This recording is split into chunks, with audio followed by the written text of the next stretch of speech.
Bien, en este momento, pues algo ocurre en el estrecho de Hormuz que, la mayoría de estadounidenses no está siguiendo de cerca. Podemos decir que Estados Unidos está repitiendo el mayor error de Napoleón. Prestad atención. Pero la historia nos advierte que deberían hacerlo. Irán está confiscando barcos en aguas internacionales, ¿correcto?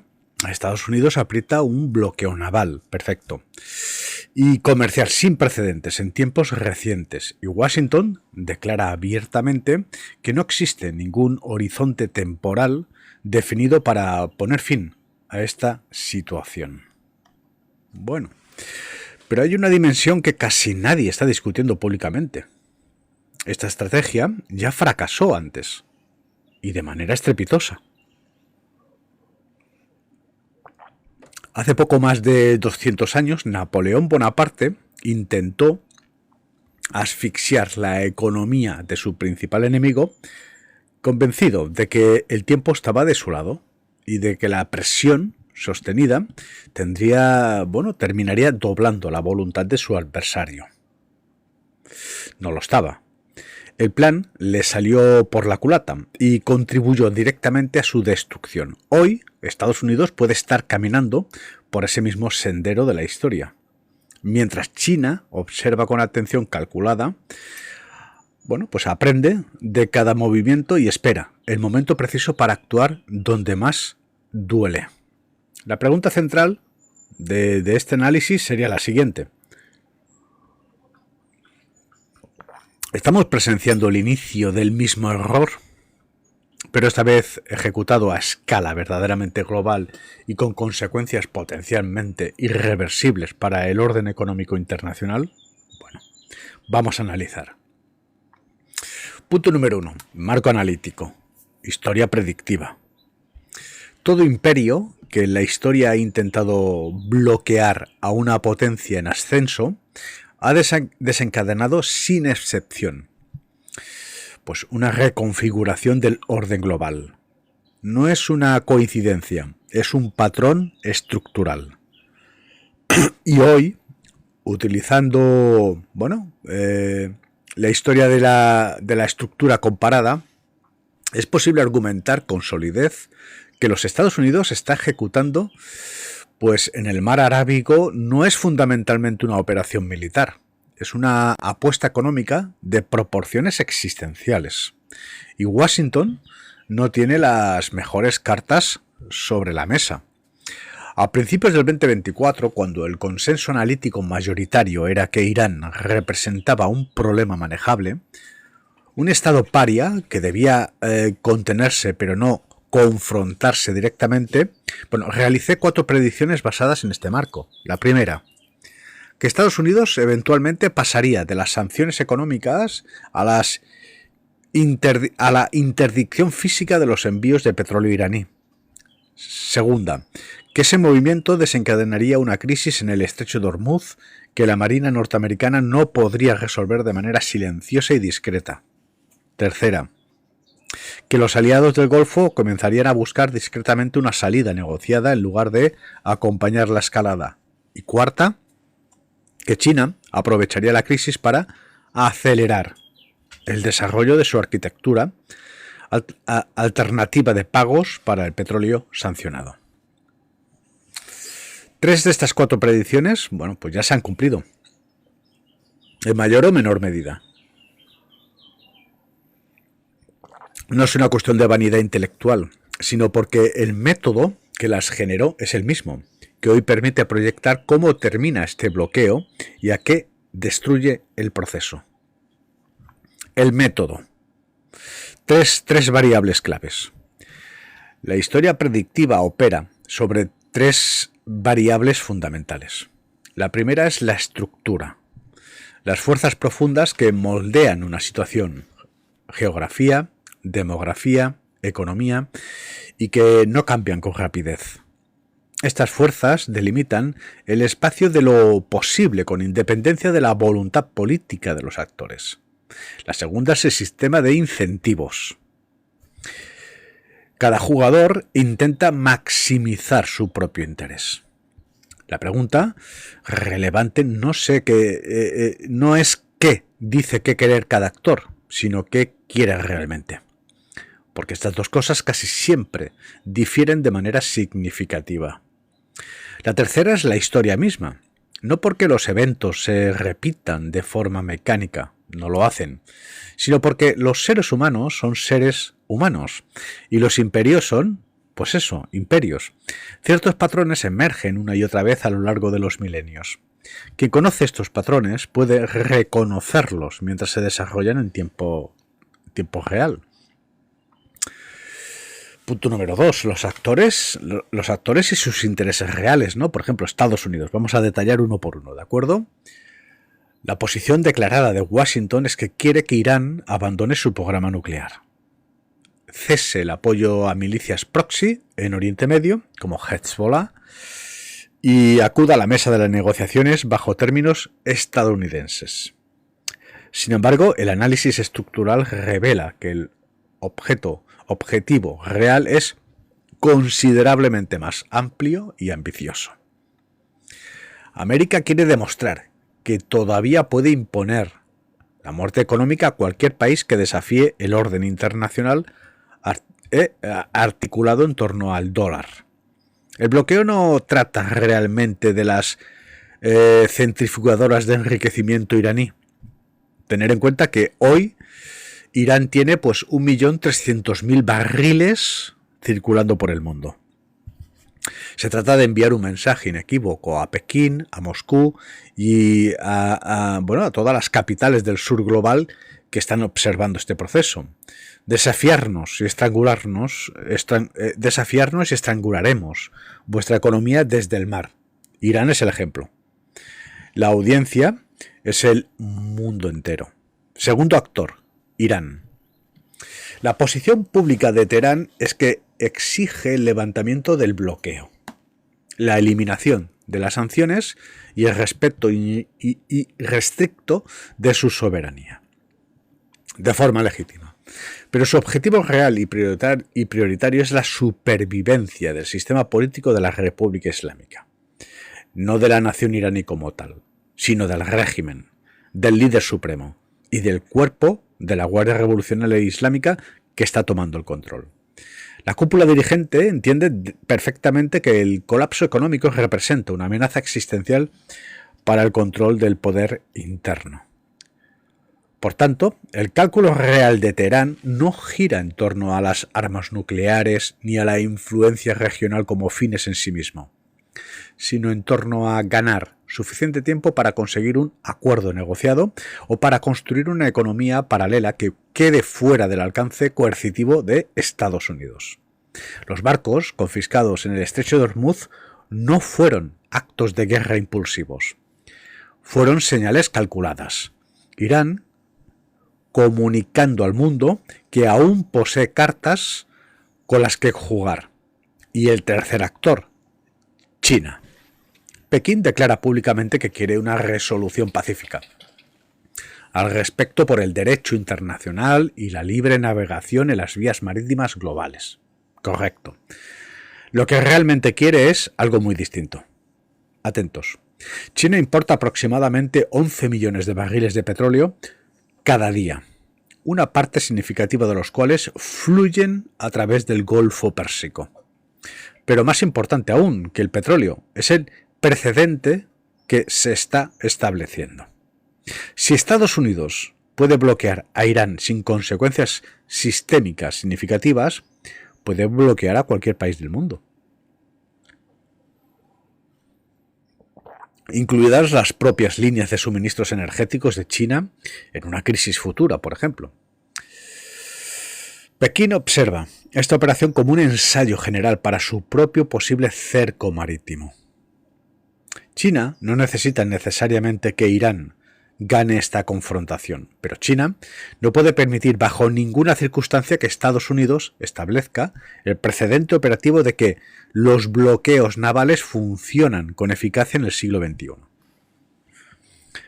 Bueno, y por último tenemos, por ejemplo, Arabia Saudita y los estados del Golfo, la Liga Árabe. Riyad dice que apoyar la estabilidad regional lo que realmente busca es evitar convertirse en el territorio que queda atrapado entre la infraestructura militar norteamericana y la represalia iraní. Durante décadas los saudíes albergaron fuerzas norteamericanas como un activo. Fuerzas norteamericanas, me disculpan, como un activo estratégico de primer orden. Es que en esta zona los mosquitos tienen el tamaño de una vaca. Bueno, ahora por primera vez en generaciones están recalculando en voz baja si este activo estratégico se ha convertido en un pasivo que atrae riesgos que Arabia Saudita no puede ni quiere asumir. Voy a volver a leer este párrafo porque estaba siendo víctima de un ataque ninja, un mosquito del tamaño de una vaca. Bueno, Riyad dice que apoyar la estabilidad regional, esto es lo que dice, ¿no? El cuarto actor, Liga Árabe. Lo que realmente busca es evitar convertirse en el territorio que queda atrapado entre la infraestructura militar norteamericana y la represalia iraní. Durante décadas, los saudíes albergaron fuerzas norteamericanas como un activo estratégico de primer orden. Ahora, por primera vez en generaciones, están recalculando en voz baja si ese activo estratégico se ha convertido en un pasivo que atrae riesgos que Arabia Saudita no puede ni quiere asumir. Tercer punto, las realidades estructurales. 4 ecos de la historia. El primer eco estructural, el bloqueo tiene fugas graves. Bueno, Estados Unidos redirigió 31 barcos en la primera semana de operaciones. La cifra suena impresionante, hasta que se pone en contexto. Irán exporta aproximadamente 1,5 millones de barriles de petróleo al día. 1,5 millones de barriles al día. Lo que requiere entre 7 y 10 movimientos de petróleo diarios desde sus puertos. 30 y unas redirecciones en 7 días interceptan en el mejor escenario posible aproximadamente el 40% del flujo de exportación. El 60% restante se mueve a través de intermediarios. Transferencias de cargamentos entre barcos en aguas internacionales y lo que la industria naviera denomina operaciones de flota oscura. 2 puntos. Embarcaciones que han desactivado sus transponders de identificación automática. Barcos fantasma. El bloqueo tiene fugas estructurales y las tiene. Las matemáticas simplemente no funcionan si el objetivo declarado es la estrangulación económica total. Nunca funcionaron, porque la arquitectura del comercio marítimo global es demasiado compleja y distribuida para cerrarse desde un único punto de presión. Bueno, el eco estructural número 2, Estados Unidos patrulla el estrecho. Pero no lo está controlando. El estrecho de Hormuz transporta aproximadamente el 20% del suministro mundial de petróleo a través de una vía navegable que, en su punto más estrecho, tiene apenas 34 kilómetros de ancho. La distinción crucial es que Estados Unidos no controla ese estrecho, lo patrulla. La diferencia es enorme y tiene consecuencias militares y geopolíticas de primer nivel.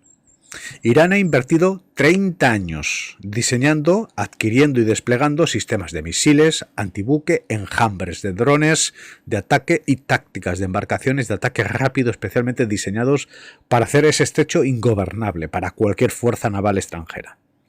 Todos los ejercicios de simulación que el Pentágono ha ejecutado en esa geografía concluyen de la misma manera. Estados Unidos gana la campaña aérea, Irán gana la campaña del caos y los precios del petróleo alcanzan niveles que colapsan la economía global antes de que pueda alcanzarse cualquier resolución política viable.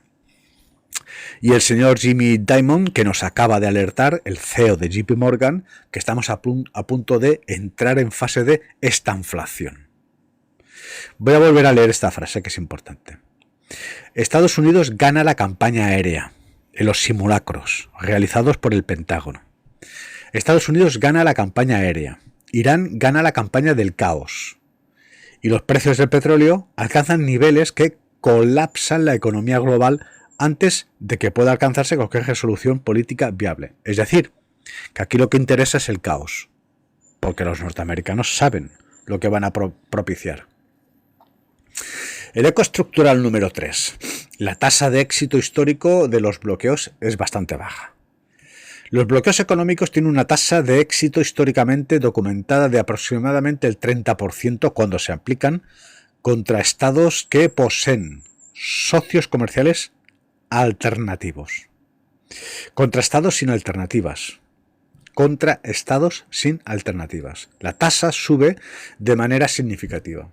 Pero en el caso de Irán, en 2026, con China operando un sistema de pago paralelo denominado en yuanes y una red de envío en la sombra, construida metódicamente desde el 2018, Estados Unidos está ejecutando una solución con probabilidades históricas del 30%. Estas son las cifras reales.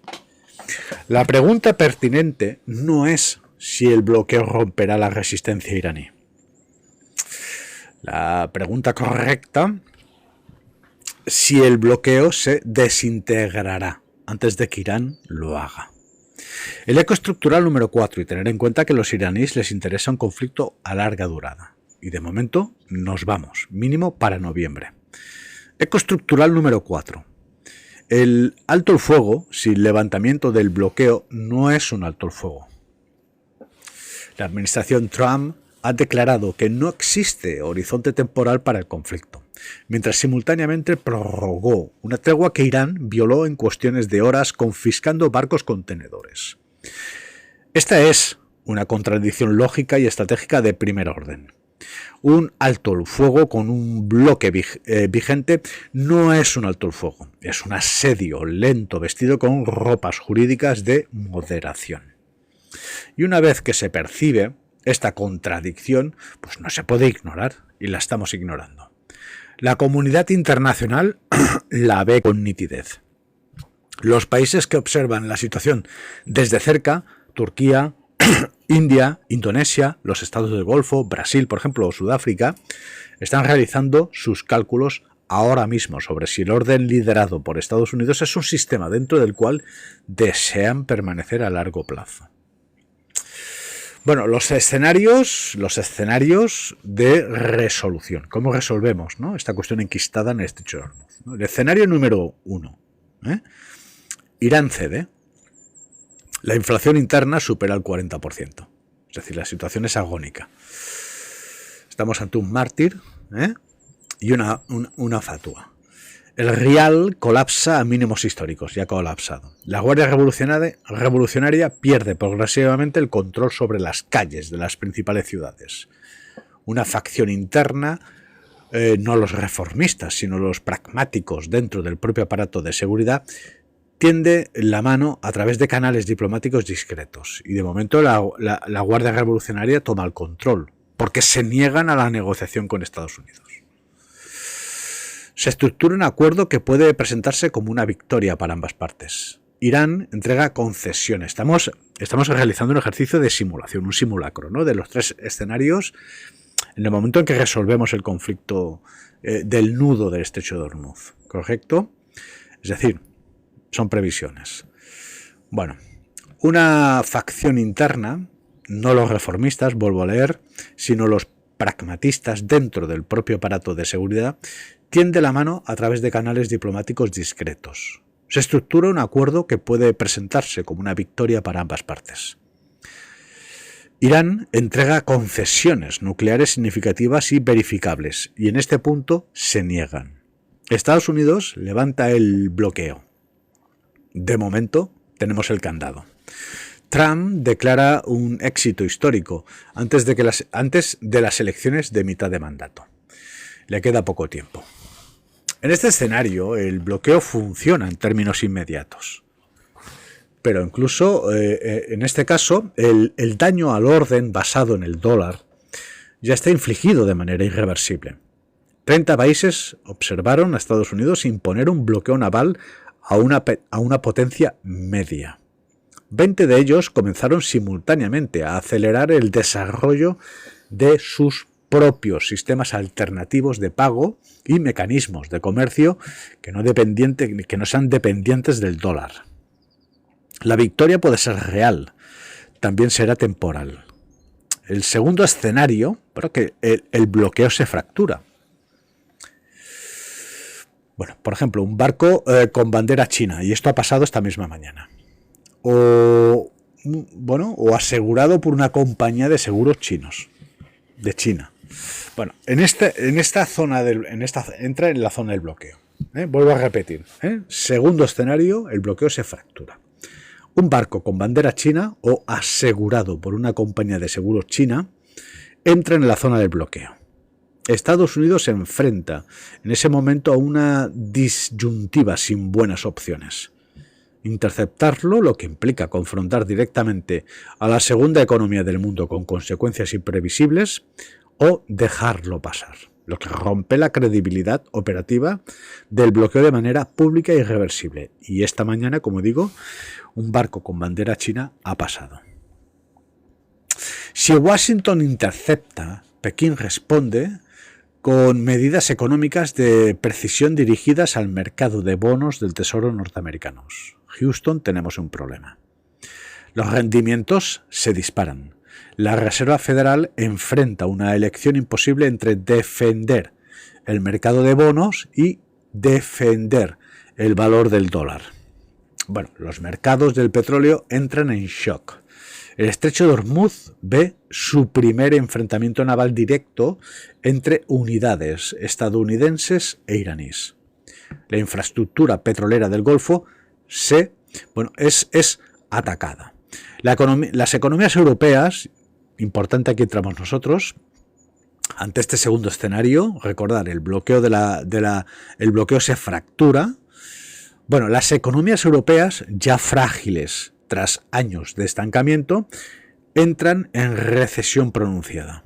Y Estados Unidos se encuentra librando simultáneamente una guerra financiera con China y un enfrentamiento físico con Irán. Recordar que en esta mesa pues llevamos más de un año y medio afirmando que finales de primavera 2026, principios de junio, el principio del fin. ¿De acuerdo? Y venimos de una Christine Lagarde que nos acaba de avisar que quizá la próxima temporada nos quedamos sin cosecha, visto que el conflicto de Hormuz pues ha afectado gravemente pues a los materiales necesarios para desarrollar fertilizantes, y cuando el sector económico lanza este tipo de mensajes, nos alerta a todos. Normalmente suele pasar. Nos alertaron en torno a la inflación y al final, inflación con cuchara sopera. ¿Correcto? Ahora tenemos al señor Jimmy Dimon de JP Morgan, que nos dice que vamos a entrar pronto, en un plazo de 4 o 5 días, en esta inflación. Esto ya puede afectar gravemente a los mercados. De momento la burbuja continúa adelante. Y como digo, Christine Lagarde, que nos acaba de ofrecer una rueda de prensa en donde nos está hablando de cuestiones básicas del día a día como la cosecha y no podemos olvidar una cuestión que los medios de comunicación occidentales están omitiendo, que es la situación en Australia, ¿de acuerdo? Señor Javi Gutiérrez dice, y aquí cae o manipulan el pedrisco sobre las plantaciones. Además, tenemos que sumar, ¿no? Pero bueno, Dios no lo quiera. Pero bueno, de momento ahora mismo el sector económico nos está avisando, ¿no? Si Washington, repito, intercepta, Pekín responde con medidas económicas de precisión dirigidas al mercado de bonos del Tesoro norteamericanos. Volvemos a leer. Los rendimientos se disparan. La Reserva Federal enfrenta una elección imposible entre defender el mercado de bonos y defender el valor del dólar. Los mercados del petróleo entran en shock. El estrecho de Hormuz ve su primer enfrentamiento naval directo entre unidades norteamericanas e iraníes. Bien, tener en cuenta que la flota iraní está ahora mismo, a día de hoy, seriamente damnificada. La infraestructura petrolera del Golfo es atacada y ya ha sido atacada. Las economías europeas, aquí es lo que importa, ¿no? Ya frágiles, 3 años de estancamiento, entran en recesión pronunciada. Bueno, la España vacía, ¿no? Pero para los países que trabajan y hay vida, pues es un problema. Por ejemplo, alemanes, franceses o italianos, ¿no? Las economías europeas, ya frágiles tras años de estancamiento, entran en recesión pronunciada, como digo.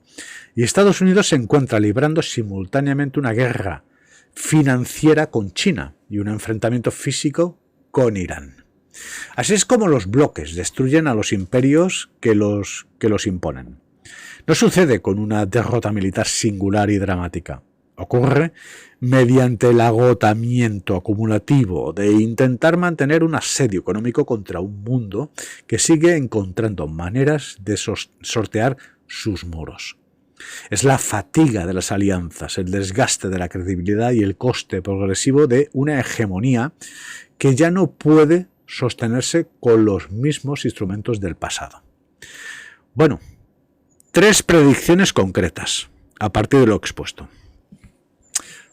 Primera, el alto el fuego actual colapsará formalmente y todo apunta a que va a colapsar dentro de los próximos 60 días. De hecho, se acaba de producir una visita de la delegación iraní a la Federación Rusa y han reclamado, bueno, pues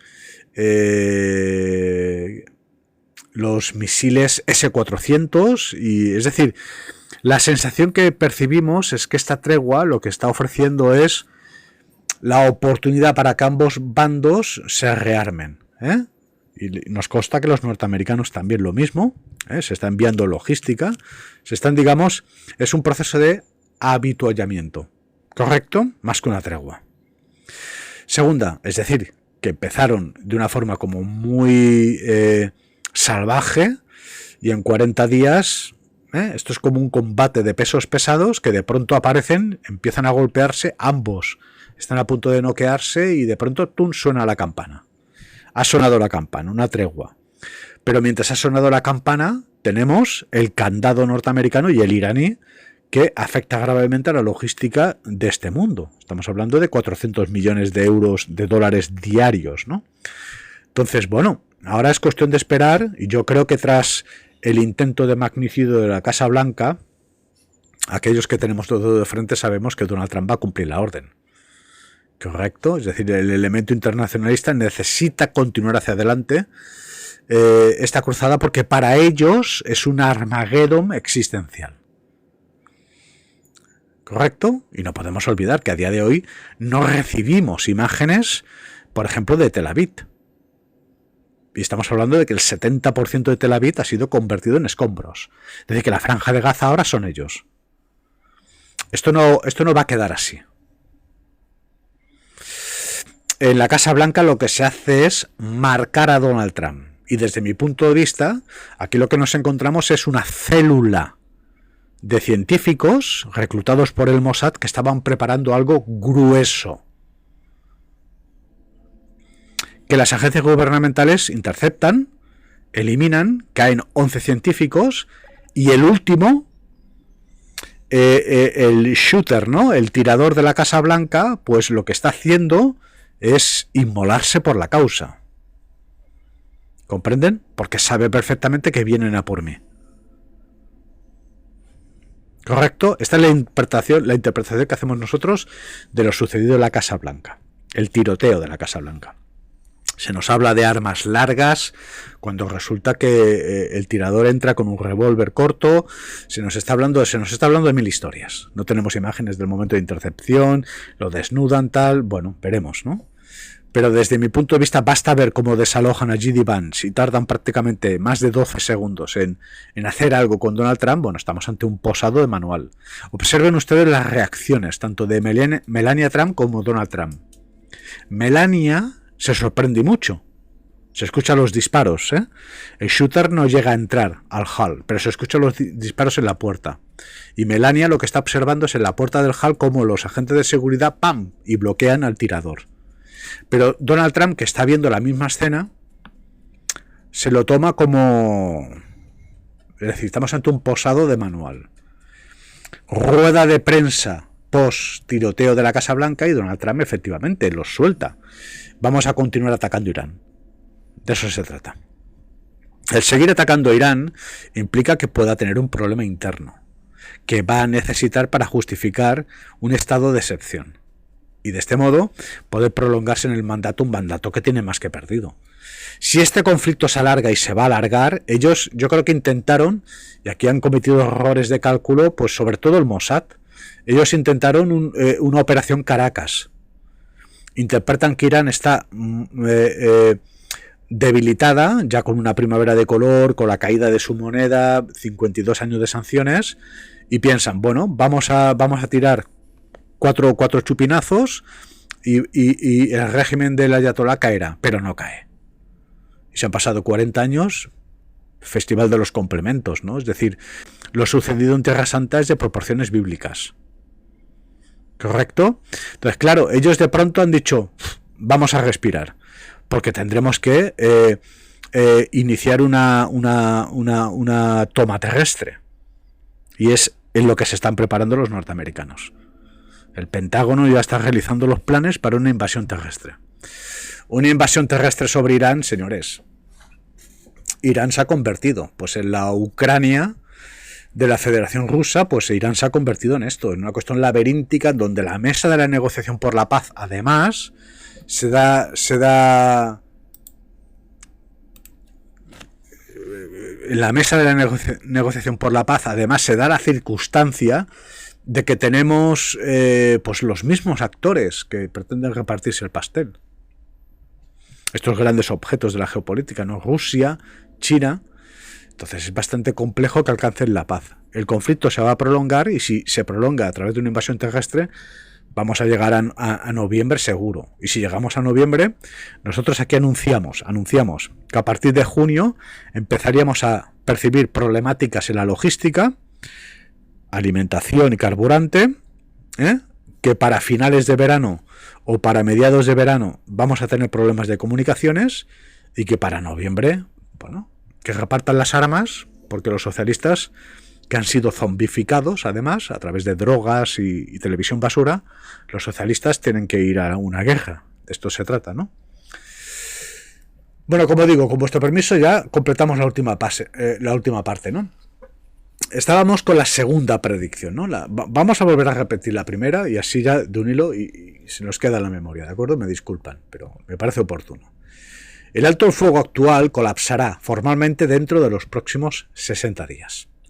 Pero la parte que lo termine no será Irán de manera unilateral, será un tercer actor, muy probablemente una entidad naviera china o un importador de petróleo indio, que fuerce una confrontación que Washington ha estado intentando diferir, y esto es lo que se ha intentado esta mañana. Segunda, en un plazo de 12 a 24 meses veremos el anuncio formal de un mecanismo de precios para la energía del Golfo denominado pues en una moneda distinta al dólar. No será una declaración dramática ni una ruptura abierta, se presentará como un ajuste técnico de infraestructura financiera. Pero será el momento que los historiadores marcarán como el inicio del fin de la dominancia del petrodólar, y tengo serias dudas. Tercera predicción. Bueno, el resultado a largo plazo de esta crisis no es la victoria estadounidense ni la rendición iraní. Es la aparición de una economía global de sistemas duales. Un bloque anclado en la liquidación en dólares y otro anclado en el yuan y mecanismos de liquidación alternativos, como los países del sur global eligiendo activamente a cuál de los dos bloques les resulta más conveniente adherirse en cada transacción. Estados Unidos tendrá la cohesión de la Alianza Occidental. En principio, perderá la adhesión de la mayor parte del resto del mundo, y dentro de 50 años los historiadores mirarán atrás el bloqueo del mar Arábigo en 2026 como el momento en que el orden mundial estadounidense dejó de ser universal y se convirtió pues meramente en regional, como todos. La analogía napoleónica es más que oportuna, el sistema continental. En 1806, Napoleón Bonaparte emitió los decretos de Berlín. Declaró un bloqueo total a toda la costa británica, con el objetivo de estrangular económicamente a Gran Bretaña, su enemigo más persistente y financieramente más poderoso.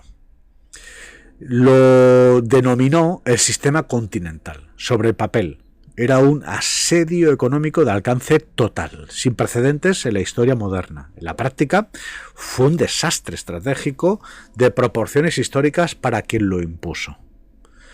Portugal se negó a cumplir desde el primer momento. Rusia se retiró del sistema 4 años después, incapaz de soportar el coste económico de renunciar al comercio con Gran Bretaña. El bloqueo exigió que Napoleón expandiera continuamente sus compromisos militares para hacerlo cumplir. Cada acción de aplicación generaba un nuevo adversario, un nuevo frente, una nueva sangría de recursos. Invadió España para cerrar sus puertos al comercio británico. Invadió Rusia para castigar su deserción del sistema. El sistema continental no destruyó a Gran Bretaña, destruyó a Napoleón. No con una derrota única y espectacular, sino con el coste acumulativo e implacable de intentar mantener un asedio económico contra un mundo que seguía encontrando maneras de evitarlo. La analogía con el presente es reveladora en sus proporciones. Napoleón es el rol que hoy ocupa Estados Unidos de Donald Trump. El bloqueo del mar Arábico es el sistema continental. Irán no es Gran Bretaña, Irán es Portugal. El eslabón aparentemente débil que se negó a cumplir y que, al hacerlo, reveló los límites estructurales del sistema del mundo entero. El verdadero enfrentamiento no es entre Washington y Teherán.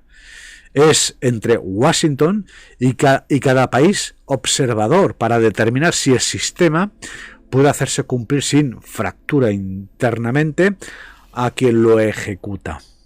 Bueno, a modo de conclusión, os estoy dando el sermón. Muy buenos días, Siri. Y ya aparecían, sí, bueno, algunos son de madrugar porque tienen que ir a fichar al ayuntamiento, van a fichar y vuelven al catre. Pero bueno, tampoco pasa nada. Estados Unidos contribuyó al mayor orden, a modo de conclusión digo, Estados Unidos construyó el mayor orden económico internacional en la historia humana. Correcto. Un sistema de comercio, finanzas, derecho y seguridad que durante décadas fue tan hegemónico que muchos lo confundieron con el estado natural de las cosas. Ahora está usando ese mismo orden como arma de coerción directa. La presión máxima funcionó cuando el mundo era unipolar. Ya no lo es. En 2012, cuando las sanciones paralizaron las exportaciones petroleras iraníes, no existía un sistema de pago alternativo operativo. No existía una flota oscura a escala industrial y no existía una infraestructura china capaz de absorber el excedente sancionado. Hoy los tres existen, son funcionales y están en expansión. Las mismas herramientas producen un resultado radicalmente diferente en un entorno estructural diferente. La pregunta que importa no es si Irán sobrevivirá al bloqueo. La pregunta que importa es si el bloqueo sobrevivirá al mundo. La historia, como siempre, no perdona a quienes ignoran sus lecciones. Mi nombre es José Antonio Salinas Grabulosa. Desde la sede del Movimiento Victoria, simplemente recordaros que tenéis nuestra crónica publicada en nuestro perfil en Patreon. Estados Unidos está repitiendo el mayor error de Napoleón. Y aquí tenemos a Donald Trump Bonaparte. Pues simplemente agradeceros a estas horas de la mañana la paciencia, la interacción. vuestro apoyo.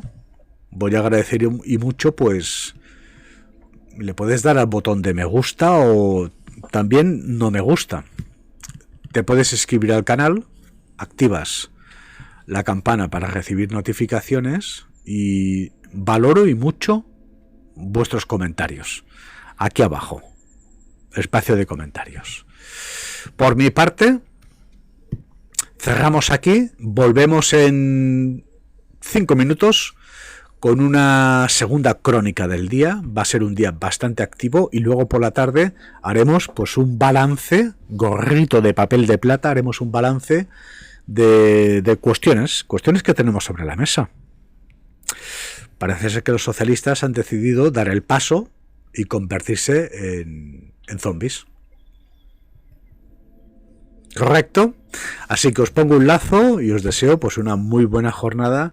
Y sobre todo para aquellos que se levantan la persiana y que intentan sobrevivir con dignidad. Un abrazo muy fuerte para todos vosotros. Brisa de hechizo, muy buenos días. Joaquín Carlos Collado, no puedo leer más. Yurakov, Hispanidad, Nando Shiri, Improv, User 8283. ¿Qué tal? Carlos GDK, Mofito, Chema. Loicos, Llanos Sky Llanes. ¿Puedo haberlo leído bien? Llanos Sky Llanes. Es prácticamente el nombre de un cantante de reggaetón. Fay, Miguel Gamero, Carlos Gastos Durán, NR González, Shasha. Recordar que podéis ayudar a sobrevivir a la democracia cristiana con un pequeño, el diezmo. Cuenta en PayPal. mvmetaverso@gmail.com. E insisto, pues toda la luz del mundo.